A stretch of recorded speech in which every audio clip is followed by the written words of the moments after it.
جو عمران خان کہے گا اس پر سارے عمل کہیں گے۔ پرویز الہی نے خود کہا ہے کہ اگر عمران خان کہے گا تو آدھے گھنٹے میں اسمبلی توڑ دوں گا۔ یہ میری آواز نہیں ہے، میں کہوں گا تو لوگ اس کو اور رنگ میں لیں گے۔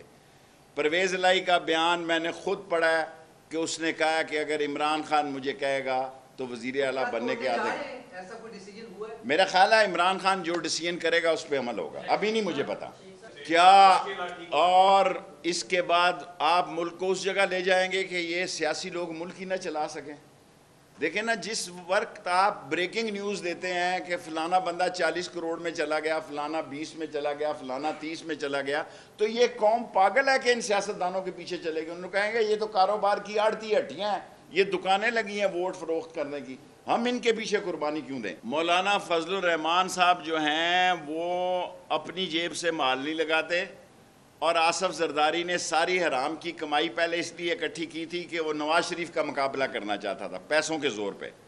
اب اس کی سیاست پنجاب میں تو ہے کوئی نہیں ہے، ایک سندھ کو بچانے کے لیے، اور اس کو پتہ ہے کہ عمران خان نے کل پرسوں یہ فیصلہ کیا ہے کہ ان قریب وہ انٹیریئر سندھ کا دورہ کرے گا اور ہمہ گیر دورہ کرے گا، کئی دن کا دورہ کرے گا، اور اس کو پتہ ہے کہ یہ لے دے جائے گا تو پھر جو میں نے لوٹی ہوئی دولت ہے، جو میرے انویسٹر ہیں وہ کدھر جائیں گے؟ یہ صرف وہ انویسٹمنٹ کر رہا ہے کیونکہ نواز شریف کی شہباز اور نواز بھی کہتے ہیں آئی جاؤ کھائی جاؤ، دینے کی طرف نہیں جاتا۔ کوئی فرق نہیں پڑتا پی ڈی ایم کے اطاعت سے۔ عمران خان نے ایک ہی ٹھوکر میں 14 انڈے توڑ دی ہیں، اب کیا فرق پڑتا ہے جی 14 کے 28 ہو جائیں جی، پی ڈی ایم نہیں بن جائے، کیا فرق پڑتا ہے؟ جتنا زور لگانا تھا انہوں نے لگا لیا ہے، اب الیکشن کی طرف جانا چاہیے، اس ملک کو بچانا چاہیے۔ میں لاہور میں کہہ کے جا رہا ہوں کہ ایک ایسا وقت بھی آ سکتا ہے کہ یہ ملک چلانا کسی کے بس کی بات نہ رہے۔ نون لیگ کو نواز شریف ادھر سے گالیاں دے رہا ہے، نون لیگ کو دفن کر دیا ہے آصف زرداری نے لکشمی چوک میں، اب 2 بھائیوں کو لڑانے آیا تھا، اس کا کام ہی یہ ہے، وہ دانہ ڈالتا ہے اور مال لگاتا ہے، اور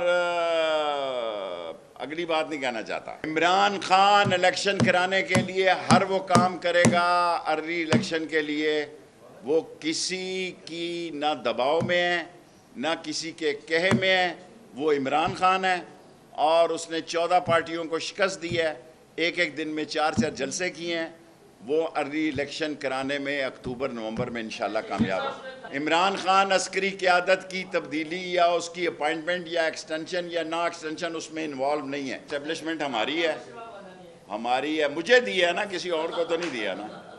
میں پھر کہہ رہا ہوں کہ اسٹیبلشمنٹ ہماری ہے، ہمیں اپنی اسٹیبلشمنٹ پہ فخر ہے، لیکن الیکشن کرا دیں، فیئر اور شفاف الیکشن کرا دیں۔ کچھ بھی نہیں ہوگا، خان کو اللہ نہ خان کو روکے تو کسی کا باپ نہیں روکے۔ پی ٹی آئی یہی کہہ رہی ہے، اس کا یہی ایجنڈا ہے، اور یہ ایک شخص جو ہے وہ کسی ادارے کے لیے لازم و ملزوم نہیں ہوتا۔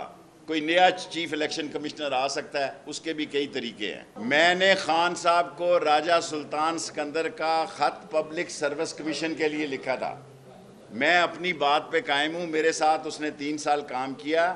میں نے جو عمران خان کو خط لکھا وہ راجہ سلطان سکندر کے پبلک سروس کمیشن کے لیے لکھا، الیکشن کمشنر کے لیے نہیں لکھا۔